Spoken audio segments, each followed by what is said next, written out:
The story of Zuko is that of an eager child turned scarred exile who still managed to find the right path, and is one of, if not the most powerful character arc in Atla. From a boy desperate for love to a prince who finds his own path, this is the episode where Ozai burns his sun and what it was trying to teach us. To understand how a 13-year-old boy became permanently marked by his own father's fire, we need to trace Zuko's journey from the very beginning. Because this scar isn't just from a bad fall. It's the physical manifestation of a lifetime spent learning all the wrong lessons about love, loyalty, and what it means to be worthy. Young Zuko sits by the turtle duck pond with his mother, tossing bread into the water as Ursa watches with gentle eyes. When he mimics Azula's cruel method of feeding them, hurling a large piece that frightens the ducks, the mother turtle duck immediately bites his ankle. Zuko cries out in pain and confusion. Stupid turtle duck!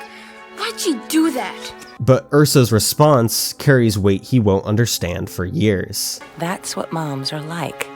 If you mess with their babies, they're gonna bite you back.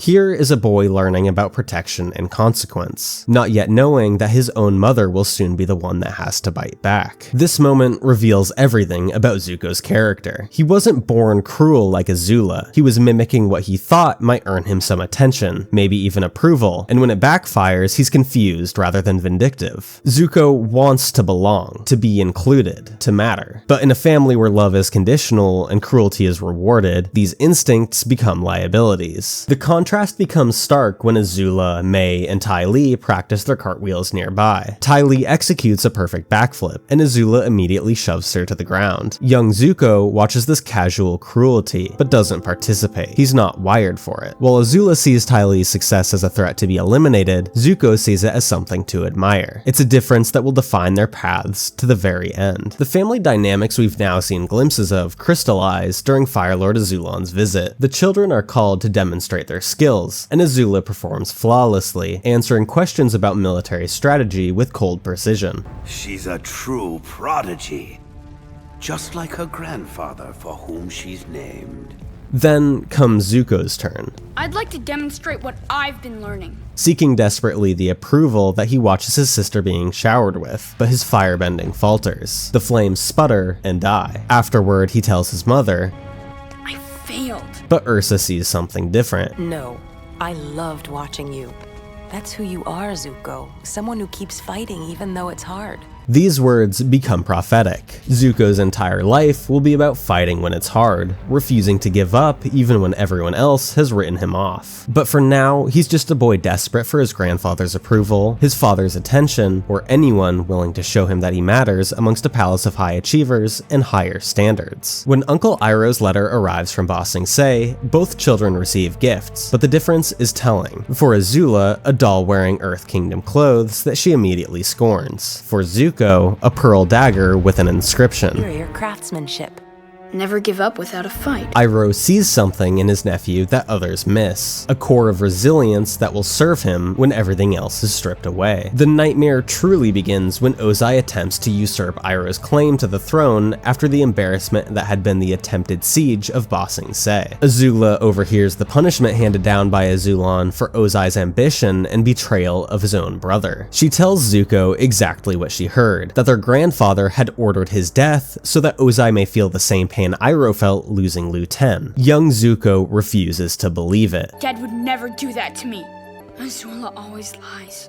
Azula always lies. He tries to convince himself that family bonds mean something, that fathers protect their children. Ursa's final night becomes a moment of devastating foreshadowing. She wakes young Zuko to say goodbye, though he doesn't understand it yet. Everything I've done to protect you.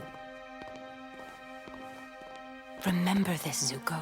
No matter how things may seem to change, never forget who you are. She saves his life by sacrificing her own freedom, making a deal that will haunt Zuko for years. His mother disappeared to protect him from his father's willingness, if ordered, to kill his own son. Without Ursa's protective presence in his life, Zuko becomes increasingly desperate for the approval of his only remaining parent. And by 13, he's earned the unprecedented honor of sitting in on a war meeting. A sign that maybe, finally, his hard work catching up to Azula has paid off. Maybe he's proven himself worthy. But when the meeting meeting begins and a general proposes sacrificing a division of new recruits, Zuko can't stay quiet. You can't sacrifice an entire division like that! Those soldiers love and defend our nation. How can you betray them? His outburst comes from genuine moral conviction, the same instinct that made him defend his uncle years earlier. But moral conviction is seen as weakness in Ozai's court. The Fire Lord declares that Zuko's challenge to the general is An act of complete disrespect. that demands an Agni Kai. Zuko accepts, thinking he'll face the general, but when he enters the arena, he finds his father waiting instead. The moment sums up everything wrong with their relationship. Zuko, still believing in family loyalty, refuses to fight. He kneels and begs for mercy, still believing his father's love can be appealed to. But he couldn't be further from the truth. You will learn respect, and suffering will be your teacher.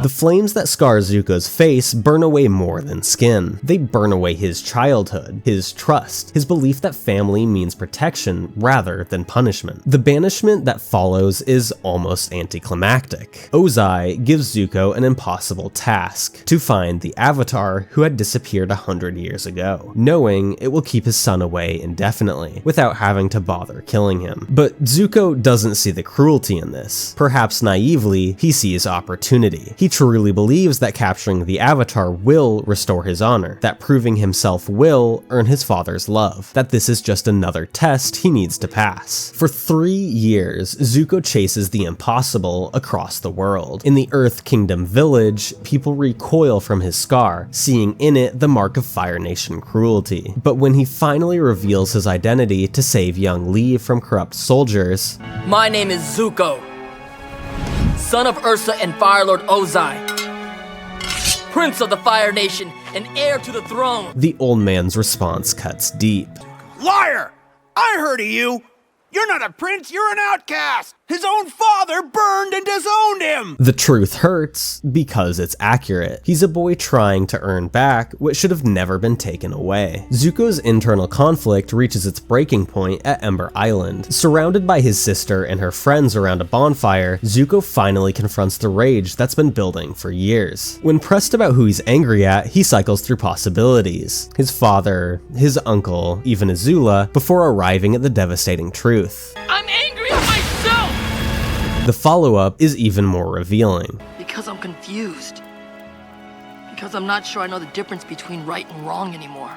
This confession shows how deeply Ozai's abuse has damaged him. Zuko has been taught that his moral instincts are weaknesses, that his compassion is failure, and that his refusal to be cruel like his father makes him unworthy of his birthright. He throws his family portrait into the fire without hesitation, a symbolic destruction of the lie he's been living. The real confrontation comes during the eclipse, when Zuko enters his father's chambers not to reconcile, but to reject everything his father represents. So long, all I wanted was for you to love me, to accept me.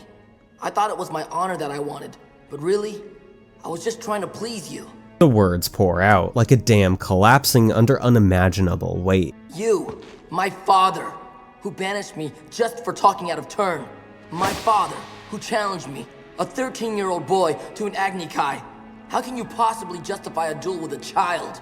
And Ozai's response: It was to teach you respect. it shows he's learned nothing, but Zuko has learned everything.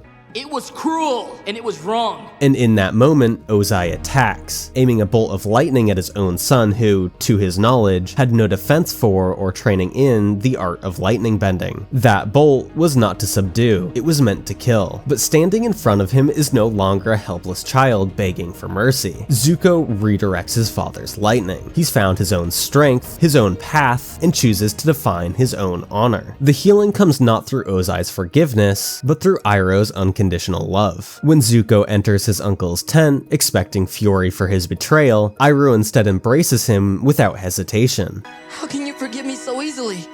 I was never angry with you. I was sad because I was afraid you lost your way.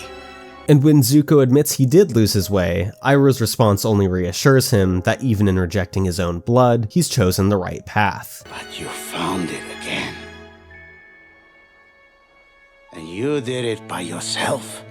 Iroh sees what Ozai never could, that Zuko's struggles weren't failures. What was torture was also growth. You struggled, you suffered, but you have always followed your own path. You restored your own honor, and only you can restore the honor of the Fire Nation.